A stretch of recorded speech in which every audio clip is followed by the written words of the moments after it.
자리에 앉으셔서 하나님 말씀은 에베소서 5장 6절에서 16절까지 말씀입니다.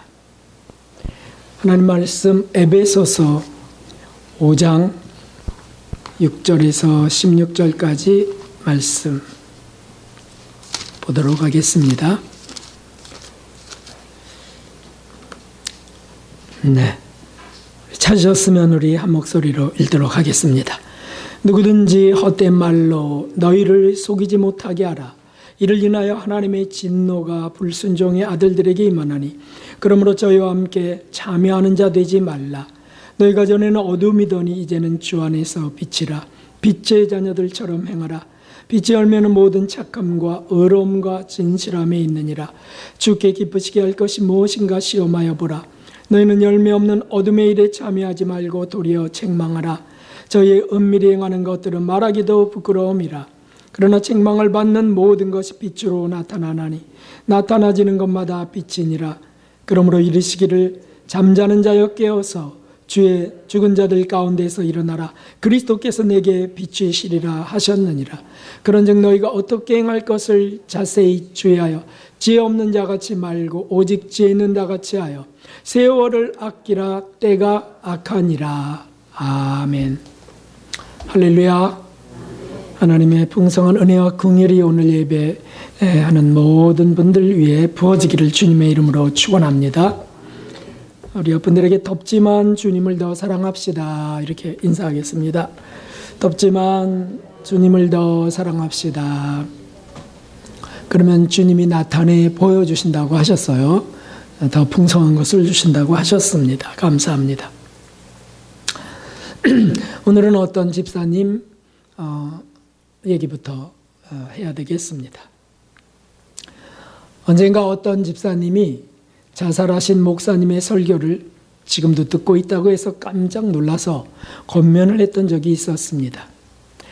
그 목사님은 정신적 병으로 자살했지만 그분의 설교는 정말 명설교요.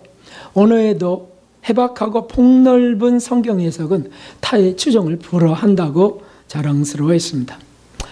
그래서 그분의 설교를 듣고 난 다음부터는 다른 목사들의 설교는 맹탕이고 엉터리고 그래서 못 듣는다고, 무식해서 못 듣겠다고 이런 소리도 들었습니다. 그래서 제가 의문이 일어서 몇 개 설교를 좀 들어보았습니다. 도대체 어떤 설교길래? 그때 깜짝 놀란 것이 있었습니다. 이래서 그 위대한 복음이 불륜의 유혹도 막을 수 없었구나. 자살의 영도 피할 수 없었구나. 이걸 제가 알게 됐어요. 그분의 설교는 그야말로 박식한 것이 맞았습니다.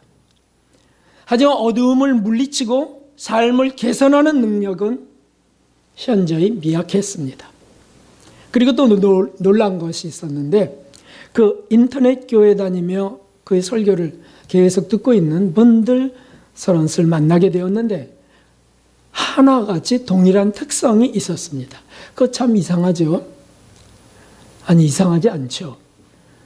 그걸 계속 듣다 보니까 그렇게 되는구나 이해가 돼요. 동일한 특성이 뭐냐면 제일 바른 설교를 듣고 있다고 자부하고 그러면서 다른 설교나 다른 목회자에게는 부정적 감정을 갖고 있었습니다. 그리고 사회나 국가나 교회들에 대해서도 비관적이었습니다. 표정은 우울하고요. 시선은 비판적이었습니다. 삶의 희망도 비관적이었습니다. 그래서 심지어 난 더 살고 싶지 않아요 라고 했습니다. 그것이 예수님을 사랑해서 예수님의 나라로 속히 들어가고 싶다 하는 사랑 때문이 아니에요. 세상이 더럽고 싫어서였습니다. 저런 사람들하고 같이 사는 게 힘들다는 것이에요. 성도 여러분, 오늘 1절 2절에 하나님의 지혜를 얻으려고 한번 같이 읽어보겠어요. 여기 띄워놨습니다. 그러므로 첫사랑을 입은 자녀같이 너희는 하나님을 본받는 자가 되고 그리스도께서 너희를 사랑하신 것 같이 너희도 사랑 가운데서 행하여 그는 우리를 위하여 자신을 버리사 향기로운 제물과 행축으로 하나님께 드리셨느니라. 아멘. 사랑 가운데서 행하라.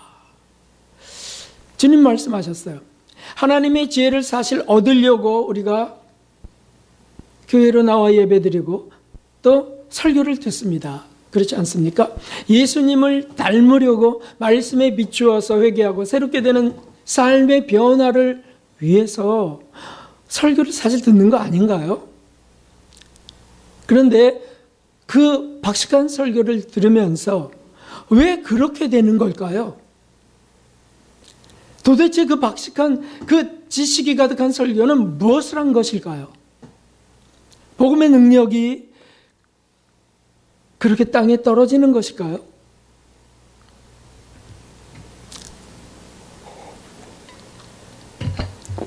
그래서 제가 이런 생각이 들었습니다.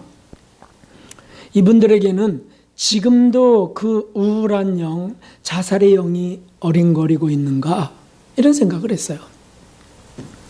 근데 자꾸 듣다 보면 그렇게 되겠더라고요. 15절을 여기 띄었습니다. 한번 읽어봅시다. 그런즉 너희가 어떻게 행할 것을 자세히 주의하여 지혜 없는 자같이 말고 오직 지혜 있는 자같이 하여. 아멘. 교만한 지식자가 아니고 지혜 있는 자가 되어야 된다는 말씀이에요. 그러면 지혜 있는 자가 어떻게 되는 걸까요? 오늘 말씀에서 두 가지를 찾을 수 있습니다. 먼저는 8절에 보면 하나님의 빛에 주목해야 된다는 말씀이 있습니다. 너희가 전에는 어둠이더니 이제는 주 안에서 빛이라. 빛의 자녀들처럼 행하라. 빛에 대한 말씀이에요. 하나님의 빛에 주목해야 된다. 하나님의 빛을 주목해야 자꾸 지혜로워진다. 사랑하는 성도 여러분, 참된 영적 시선, 참된 영적 시선은 현란한 문장이나 박식한 해석에 두지 않습니다. 하나님의 빛을 바라보는 것에 있습니다. 머릿속에 그 어떤 지성적 요소로 지식을 헤아리고 담고 하는데 있지 않다는 거예요. 참된 영적 시선은 하나님의 빛을 받아 담는 데 있습니다. 예수님의 설교나 교훈이 박식하셨다고 생각하십니까? 전혀 그렇지 않습니다. 원어의 해석에 예수님이 주력하셨을까요? 전혀 그렇지 않습니다. 그것은 서기관들이나 주력하는 일이었습니다. 예수님은 그저 하나님의 밝은 빛을 비추셨습니다. 그래서 예수님이 가장 예수님을 잘 표현한 것이 있는데 그게 어려운 말씀이 아니에요. 요한복음 8장 12절 제가 제일 좋아하는 말씀이에요. 함께 읽겠습니다. 예수님께서 또 일러 가라사대 나는 세상의 빛이니 나를 따르는 자는 어둠에 다니지 아니하고 생명의 빛을 얻으리라. 아멘. 예수님은 빛이셨다라고 하셨어요. 예수님 빛이라고 하는 빛을 원어로 파악해야 될까요? 그래서 바른 단어의 의미를 안을 수도 있겠죠. 그 뜻대로 유익하고 필요할 것입니다. 그러나 그렇게 어렵지 않아요. 그렇게 몰라도 됩니다. 세상의 빛이라는 거예요. 어둠을 몰아내는 빛이다. 그리고 이 빛의 주님이 우리도 세상의 빛으로 만드시겠다는 거잖아요. 그래서 제자들에게 말씀하셨습니다. 너희는 세상의 빛이라. 산 위에 있는 동네가 숨기지 못할 것이요. 이같이 너희 빛을 사람 앞에 비치게 하여 저희로 너희 착한 행실을 보고 하늘에 계신 너희 아버지께 영광을 돌리게 하라. 여기 어려운 말씀이 어디 있습니까? 예수님의 설교는 무식한 사람들도 유식한 사람들도 다 들을 수 있는 말씀이었어요. 주님이 단어를 풀이한 적이 없으세요. 빛을 비추셨어요. 이 빛의 정체는 사실은 십자가에서 가장 밝은 빛으로 복사되었습니다. 못 박는 자들도 고발한 자들도 다 용서해 주시기를 십자가에 달리셔서 구하셨어요. 저들의 죄를 사하여 달라고. 주님 자신의 사정이 절박한 그 절박함 중에도 한평 강도를 구원하시고, 홀로 남은 어머니를 죄책감에 시달리고 있는, 지금 죄책감에 시달리고 있는 절망적인 요한을 붙여주세요. 너의 어머니라 보다 아들이니이다 라고 붙여주세요. 그렇게 서로 힘을 내고 용기를 가지라는 말씀이에요. 그리고 죄인들이 지옥에 떨어져야 하는 하나님의 공의를 대신 담당하시면서 하나님께 버림받으셨습니다. 이것이 빛이죠. 이것이 빛이에요. 여기 무슨 박직한 지식이 필요합니까? 오늘 왜 이렇게 목이 마른지 모르겠네요. 복잡한 해석이 필요하지 않습니다. 그저 예수님은 밝은 빛이셨어요. 우리에게 정작 필요한 것은 바로 이것입니다. 하나님의 사랑의 빛, 아들을 죽이시면서 희생시키시면서 쓸모없는 죄인들을 구원하시는 그 사랑의 빛, 예수님의 그 밝은 자비와 용서의 빛, 그 겸손의 빛, 그 순종의 빛, 한마디로 영성의 빛이죠. 이것이 어둠을 몰아냅니다. 태양이 비추면 어둠들이 사라지듯이 예수님, 세상의 빛이신 예수님이 오시자 어둠들이 다 들통나기 시작했습니다. 그래서 그게 부끄러워서 주님, 저를 용서해 주세요라고 엎어지는 사람들이 주님께 가까이 나왔고요. 그 빛이 부담되어서 왜 우리를 편하게 살지 못하게 하느냐? 어디서 배웠어? 무슨 신학이야? 라고 하면서 예수님을 따지고 그리고 죽일 궁리를 한 사람들이 그 당시에 기득권자들이었죠. 여러분, 설교가 빛을 비추지 않으면 기만 커집니다. 지식적 교만만 넘칠 수밖에 없습니다. 자꾸 듣는데 그리고 자꾸 박식한 단어들, 영어 성경 이렇게, 헬라어 성경 이렇게, 히브리어 성경 이렇게. 그래서 이거는 이러한 단어들이 있는데 그 중에 이거다라고 하면 그게 재밌거든요. 지식을 추구하는 이들은 그게 재밌죠. 더군다나 그런 문장력이 좀 있는 사람들은 그게 좋아요. 그런데 그렇게 해서 무엇을 하는데요? 빛을 받아야죠. 세례 요한이 지식적이었습니까? 얼마나 세례 요한의 그 설교는요, 얼마나 원색적이었습니까? 옷 2벌 있는 자는 1벌 나눠줘라. 받는 녹봉이에는 더 강탈하지 말라. 그냥 너무 담백하죠. 어려운 것이 하나도 없습니다. 그 수제자 중에 수제자 베드로의 설교는 어땠습니까? 지식적이었습니까? 그렇지 않습니다. 아주 단순하고요, 순박하고요, 정직한 설교였습니다. 그러자 빛을 받아서 사람들이 꼬꾸라지고 어찌할꼬 내가 어찌하여 구원 얻을 거라고 몰려왔습니다. 그들이 본 하나님의 빛을 비춘 것뿐이었습니다. 아마 신학자 가운데 기독교 역사 속에 가장 위대한 신학자가 있다면 에슨 루이스도 아니고 토저도 아닙니다. 사도 바울이었습니다. 부인할 수가 없습니다. 가장 지식적이었던, 가장 신학자 중에 신학자였던 석학 사도 바울의 해박함을 아무도 따라갈 수가 없습니다. 그러나 그가 오늘 이 글을 성령의 감동으로 적었습니다.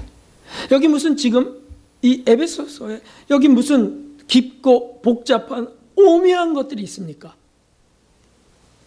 단순 명쾌할 뿐입니다. 하나님의 빛에 대하여 그냥 그대로 성령의 감동으로 기록하셨습니다. 오늘 말씀은 정말 간단해요. 보세요. 어둠과 빛에 대해서 담백하게 전하고 계신데 어둠이 무엇이라고 되어 있습니까? 어둠은 3절에서 7절까지 잘 나와 있어요. 이런 것들이 어둠이라는 거예요. 음행, 탐욕, 자꾸 챙기는 거잖아요. 자기가. 추하고 어리석은 말, 추하고 어리석음을 문장 해석해야 될까요? 희롱의 말, 조롱하는 말이에요. 남에게 조롱하는 말. 헛된 말, 불순종, 우상 숭배, 이거 어둠이라는 거예요. 이 어둠의 일을 벗으라. 빛은 무엇이라고 했습니까? 빛은 1절, 2절에 조금 전에도 말씀한 것처럼 하나님의 사랑 그 자체가 빛이다. 하나님은 빛이시라. 하나님은 사랑이시라. 예수님의 희생과 사랑이 빛이십니다. 나는 세상의 빛이라. 그래서 어떻게 되셨는데요? 어둠 속에서 빛을 비추시다가 어둠의 제물이 되셨어요. 어둠을 구원하시려고. 그러므로 사도 바울은 이렇게 고백하고 있습니다. 내가 또한 모든 것을 해로 여김은 내 주 그리스도 예수를 아는 지식이 가장 고상함을 인함이라. 내가 그를 위하여 모든 것을 잃어버리고 배설물로 여김은 그리스도를 얻고 그 안에서 발견되려 함이니라. 아멘, 아멘. 다른 것들이 더 필요하지 않다고 했어요. 배설물로 다 버렸어요. 그 학문적 지식도 다 버렸어요. 오직 빛에 주력했습니다. 예수님을 많이 사랑했던 성인들도 바로 그렇게 했던 거죠. 그 지혜와 비밀을 알았기 때문입니다. 그래서 이렇게 말했어요. 그 성녀들은 이렇게 자주 말했어요. 예수님의 십자가가 가장 위대한 설교임을 알라. 이영도 목사님도 말 없는 저 빛나는 십자가의 설교를 들으라 라고 했어요. 십자가를 묵상하는 것, 그 속에 최고의 지식이 있는 것을 아는 사람이에요. 가장 눈부신 밝은 빛은 십자가에서 있습니다. 진실한 마음으로 우리가 십자가를 바라보고 그리고 자신의 어둠들을 발견할 수 있다면 그것은 정말 지혜예요. 그것은 정말 빛이 다한 것이죠. 교만과 탐욕이 십자가 앞에서 드러날 수밖에 없습니다. 그 조롱하고 일용하는 제사장들과 그 군병들 앞에서 저들의 죄를 사해 주시옵소서. 저들이 하는 일을 알지 못하나이다고 할 때 우리는요, 얼마나 우리가 쉽게 정죄하고 우리가 얼마나 쉽게 의로워지는지 거기서 다 드러나지 않나요? 잘 그것을 못 찾는다면 십자가를 잘 주목하지 않은 겁니다. 십자가의 예수님을 묵상하면 자신의 죄를 발견할 수밖에 없습니다. 남편을, 아내를, 자녀를, 부모를 함부로 대하는 사람들은 십자가를 아예 모르는 것입니다. 우리 예수님이 우리 그러한 어둠에서 우리를 건지시려고 십자가에 달려 죽으시면서 용서해 주시고 사랑하라고 하시는 것인데 전혀 그런 거 관계없는 일들이 너무 많죠. 아집과 무례함으로 그저 막 주장하고요. 이런 거 예수님의 십자가를 보면 얼마나 자신이 정말 더럽습니까? 예수님이 십자가에서 주장하셨나요? 예수님이 십자가에서 무례하게 행하셨나요? 그렇지 않죠. 그냥 달려 견디며 죽어가셨을 뿐이에요. 우리들을 구원하시려고. 그러므로 어둠도 그 십자가의 빛 속에서 쫓겨날 수밖에 없습니다. 이 뜻이 무엇입니까, 여러분? 사실 우울증이나 벌떡증이나 공황장애 근원이 어디에 있습니까? 어디에 있다고 생각하십니까? 뭐 마귀에게서 있죠. 그리고 우리 속에 있는 욕심, 우리 속에 있는 교만, 불안, 근심, 염려, 그런 것들이 통합체 아닙니까? 그런 것들이 결국 에너지 이상, 아니죠, 호르몬 이상, 정신 이상을 일으키고요. 이렇게 되면서 막 공포심에 눌리게 되지 않습니까? 그런데 십자가의 빛, 십자가의 그 놀라운 사랑, 그 용서, 그 빛이 우리에게 닿는다면 어찌 그런 것이 힘을 발휘할 수 있겠습니까, 여러분?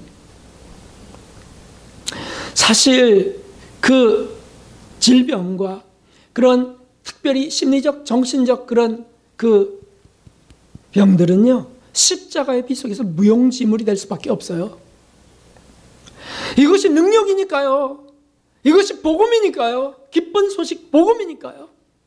어둠을 물리치고요, 우리를 빛으로 인도하시는 그 사랑의 광채니까요.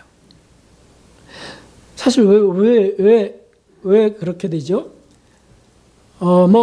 심리학에서는 근원을 파헤쳐서 결국 어린 시절에 이렇게까지 이제 찾아가요. 그래서 어린 시절에 애정결핍이 원인이었다, 학대가 원인이었다, 여러 가지 이렇게 그러면서 늘 자존감이 약해지고, 그래서 열등의식에 빠져 있기 때문에 늘 불안하다. 그런데 만일 예수님이 나를 사랑하셔서 나를 위하여 그 고통과 그 죽음을 당하셨다. 하나님이 나를 구원하시려고 그렇게 사랑스러운 독생자 예수를 피 흘려 죽게 하셨다. 이걸 우리가 믿음으로 받는다면 그게 복음 아닙니까? 이걸 믿음으로 우리가 받는다면 애정결핍 같은 것은 사라지지 않겠습니까? 인간을 의지하다가, 인간에게 요구하다가, 인간에게 받으려고 하다가 채워지지 못했다고 병이 생겼다면, 인간을 만드신 하나님 예수 그리스도의 사랑을 받는다면 어떻게 더 필요한 것이 있겠습니까, 여러분? 그러니까 자꾸 주목해야 돼요. 전 그게 와닿지 않아요. 그럼 구해야죠. 주님 사랑을 알게 해주세요. 성인들도 구했던 거예요. 하나님의 그 놀라운 사랑을, 예수님의 그 놀라운 사랑을 알게 해주십시오. 성인들도 구했던 거예요. 우리도 구해야죠. 하나님, 제가 아직 감동이 안 돼요. 구해야죠. 그걸 어디 가서 연구해서 알겠습니까? 십자가 앞에 앉아야 알지요. 그러므로 여러분, 사랑하는 성도 여러분,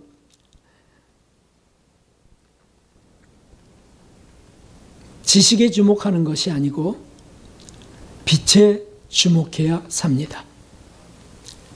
예수님의 빛, 예수님의 빛, 예수님의 빛, 예수님의 십자가, 예수님의 그 겸손, 예수님의 그 순종, 그 빛에 계속 주목해야 되는 거예요. 이것이 지혜 있는 것입니다. 누가 십자가의 빛을 받으면서 교만할 수 있겠습니까? 누가 십자가의 주님을 사랑하면서 정신을 혼란케 하는 어둠에 굴복하겠습니까? 참된 최고의 지식은 예수님의 빛 속에 있습니다. 발닦이신 예수님을 한번 묵상해 보십시오. 제가 자주 묵상하는, 십자가 다음으로 묵상하는 소재입니다. 발닦이신 예수님을 묵상해 보십시오. 지금 하기 싫은 일, 지금 섬기기 싫은 일 앞에서 발닦이신 예수님을 묵상하면 그게 예수님께 피하는 길이에요. 그게 예수님과 동행하는 길이에요. 그러면 내가 너무 방자하군요. 내가 너무 무례하군요. 회개가 나올 수밖에 없죠. 섬김의 빛이시죠. 배신한 제자를 품으시는 사랑의 빛, 용서의 빛. 이것이 얼마나 우리의 마음을 푸근하게 합니까? 얼마나 우리의 병들을 치료하십니까? 우리의 어둠들을 얼마나 몰아내십니까? 그러니까 거기에 주목해야 돼. 거기에 주목해야 되는데 사람들이 그렇지 않습니다. 그래서 그 목사님은 그 해박한 설교로 성도들에게 인기를 끌고 큰 교회로 부흥하고 했지만 자신의 불륜을 막을 수 없었습니다. 자신의 자살을 막을 수가 없었어요.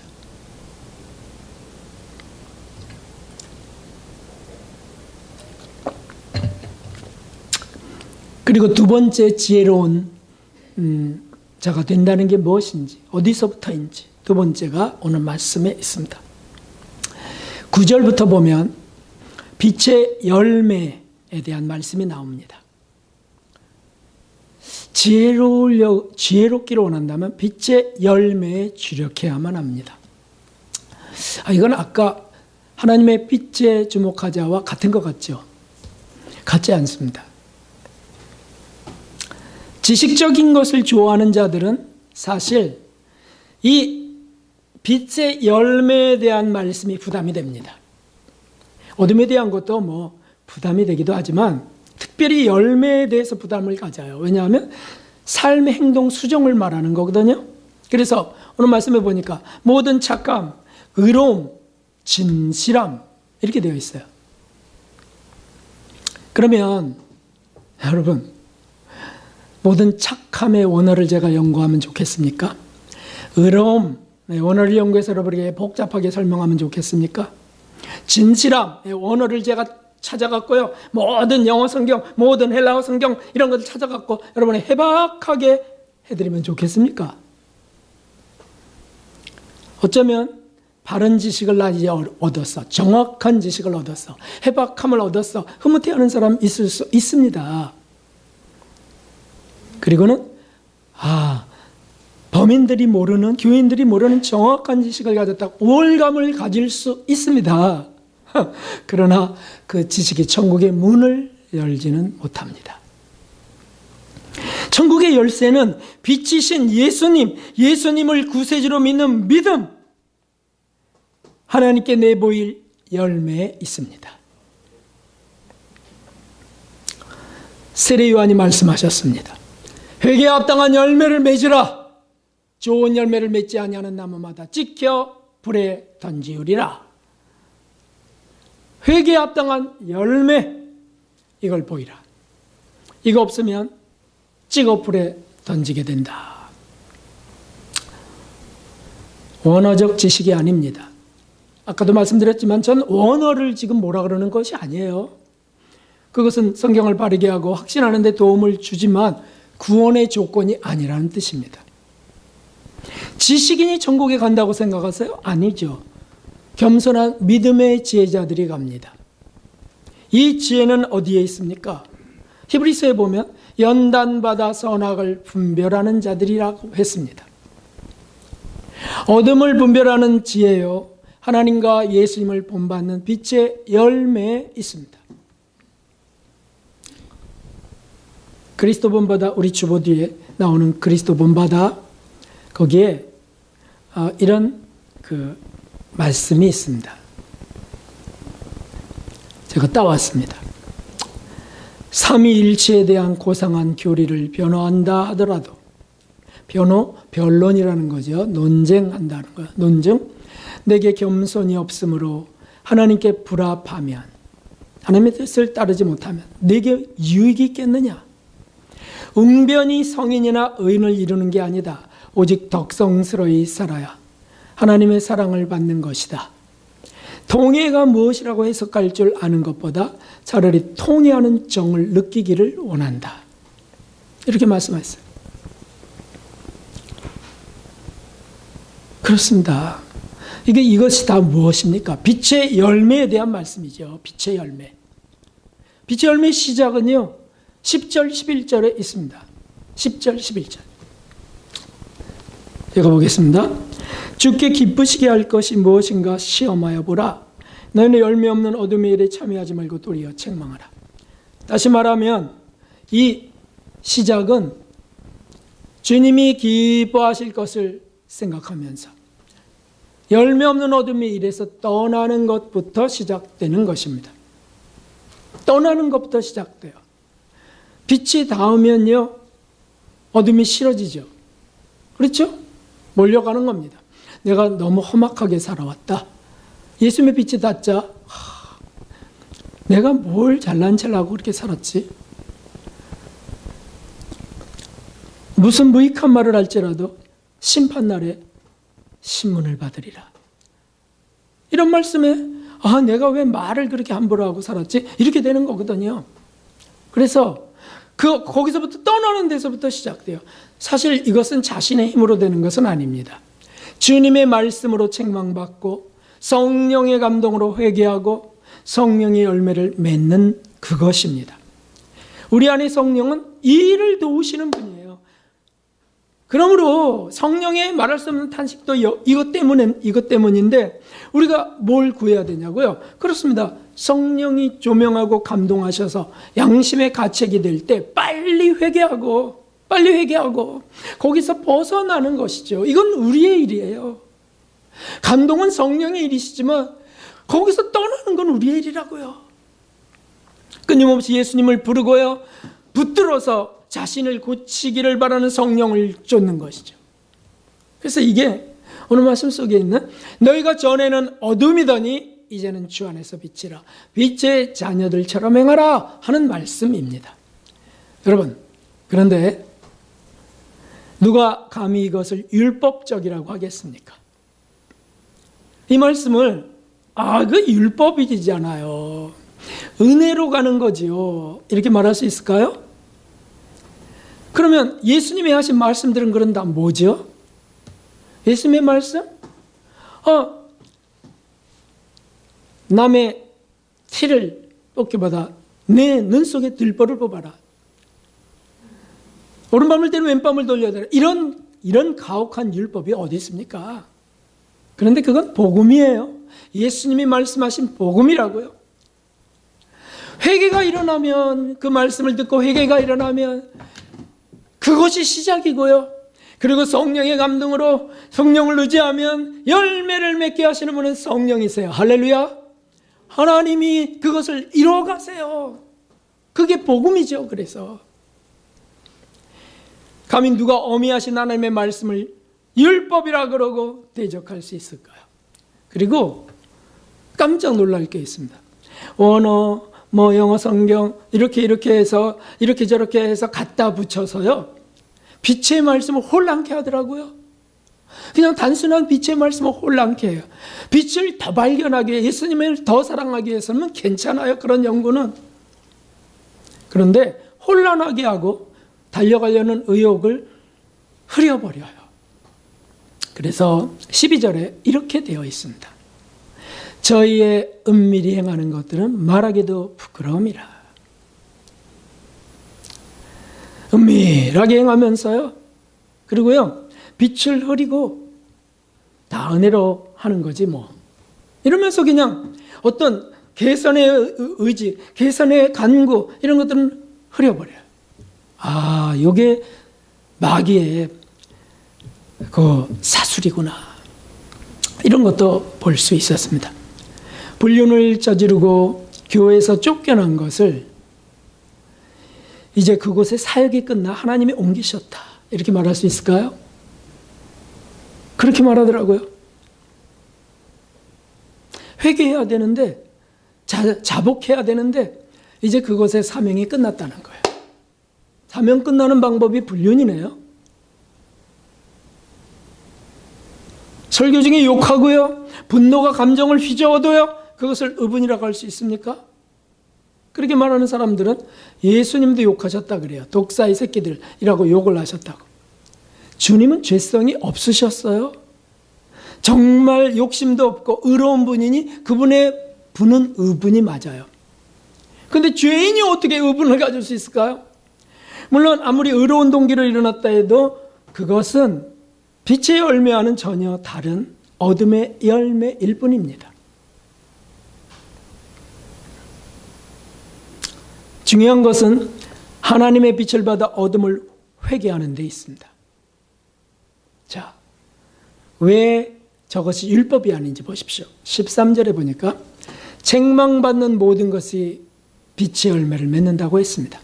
책망받는 모든 것이 빛의 열매를 맺는다. 책망을 받았다? 언어의 책망, 또는 음란의 책망, 어떤 책망을 받았다. 말씀으로 어떤 책망을 받았어요. 정죄, 이런 거에 대한 책망, 이런 거 받았어요. 그러면 책망받은 모든 것이 빛으로 나타나네. 빛의 열매로 나타나요. 어떻게 써요? 그냥 나타나나요?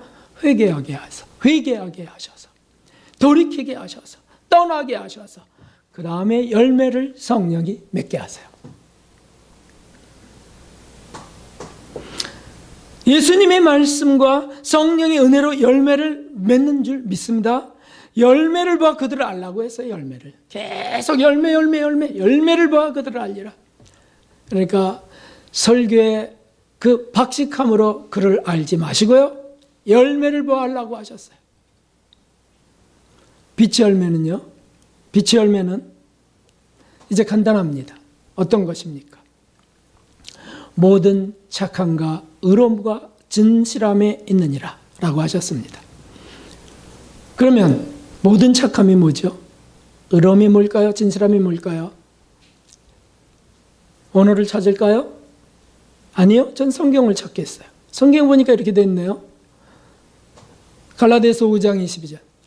오직 성령의 열매는 사랑과 희락과 화평과 오래 참음과 자비와 양선과 충성과 온유와 절제니 이 같은 것을 금지할 법이 없느니라. 아멘. 여기 어려운 게 하나도 없어요. 양선은 착한 것이죠. 착함. 모든 착함과 의로움과 진실함. 성령은 이걸 맺게 하신다는 거죠. 그리고 저기 겸손이 없으니까 갈라디아에 필요한 말씀을 하신 거니까 예수님의 겸손이죠. 예수님 십자가의 그 겸손하심. 하나님과 동등될 분이지만 동등된 걸 취하지 아니하시고 이 땅에 와서 종의 형체를 가지신 그분의 겸손. 정직함이 바로 진실함이죠. 진실함. 내가 진실로 말하노니. 언제나 진실하셨어요. 가야바 앞에서도 빌라도 앞에서도. 그리고는 용기. 이게 의로움입니다. 불의와 타협할 수 없는 의로움이에요. 예수님의 용기는 이것입니다. 이런 열매들, 이런 것들을 맺는 것이죠. 이것이 다 무엇입니까? 하나님의 빛을 받아 어둠이 드러나고요. 어둠이 드러나고. 자, 3절, 4절을 우리 한번 다시 확인해 보겠습니다. 3절, 4절. 천천히 읽겠습니다.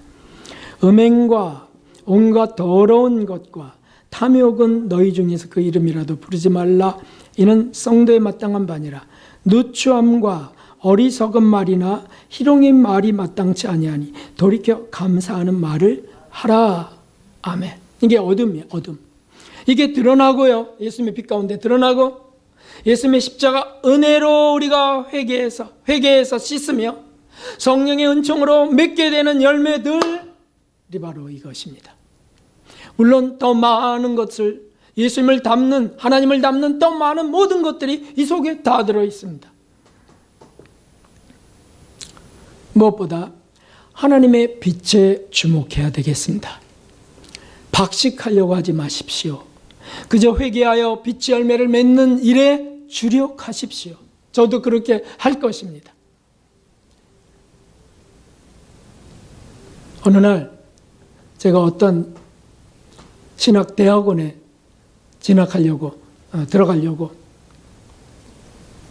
그렇게 했을 때 주님이 메시지를 주셨어요. 너마저 그렇게 하려 하느냐. 이런 말씀을 주셨어요. 그래서 왜 그게 뭐가 잘못된 거 아닌데. 그런데 나중에 그 신학대학원이 신신학 물결이 거기에 여기저기 스며 있는 곳이었다는 걸 나중에 알게 됐어요. 그래서 오병이어 같은 거를 숨겨놓은 도시락 꺼내놨다고 하는 그런 곳이거든요. 아이가 먼저 순진하게 내놓자 어른들이 이제서 품에 가져 있던 걸 다 내놔갖고 먹었지. 어떻게 그 오병이어가 그렇게 수만 명을 먹이냐고. 이렇게 하는 분이 원장으로 있는 신학대학원이었어요. 그럼 너 거기 들어가서 뭐 할 건데? 그저 학위 하나 따려고? 정말 제가 주님의 은혜로 메시지로 구원받았구나. 이런 생각이 들었어요. 빛의 열매에 주력하는 일. 저희 스승은 늘 이 부분을 주목하게 했어요. 빛의 열매, 회개하는 일, 철저히 돌아봐서 회개하는 일, 순간순간 자신을 고치는 일, 주님을 의지해서 성령을 의지해서 고쳐서 열매 맺는 일, 이걸 계속 돌아보게 했어요.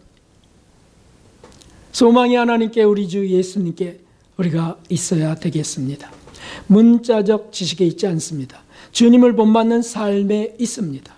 빛의 열매는 모든 착함과 의로움과 진실함에 있습니다. 우리가 그렇게 가야 되겠습니다. 그렇게 살기를 구해야 되겠습니다. 지혜 있는 자가 바로 이러한 자들입니다. 참 지혜가 여기에 있습니다. 사랑하는 성도 여러분, 저보다 더 지혜로운 분들이 되시기를 전 정말 간절히 원합니다. 그래서 더 빛을 주목하고 더 예수님을 닮아가는 분들이 사대교회처럼 나타나서 흰옷 입는 무리들이 여러분들이 되시기를 주님의 이름으로 축원합니다. 259장 찬송 드리겠습니다.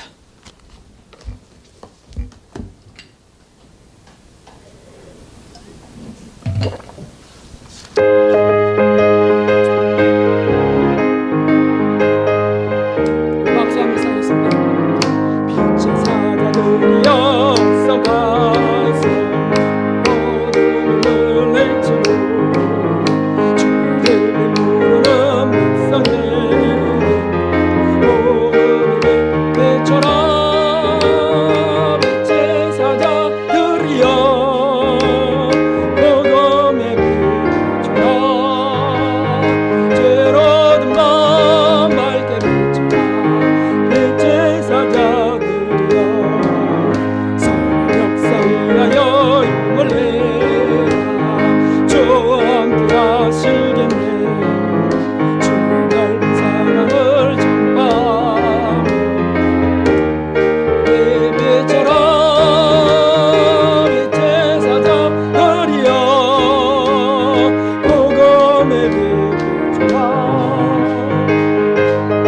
맘 밝게 비춰라 빛의 사자들이여 주님 부탁하신 말씀 정하여 이 진리 전파하라 산마다 건너가 힘을 다해 복음의 빛처럼 빛의 사자들이여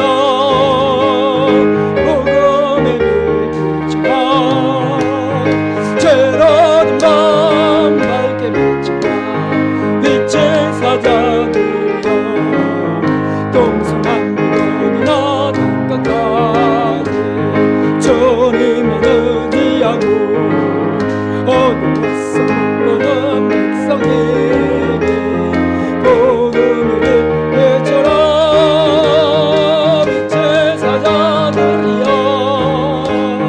복음의 빛처럼 죄로 든 밤 밝게 비춰라 빛의 사 우리 주님 한번 부르고 얘기할 걸로 얘기하고 성령을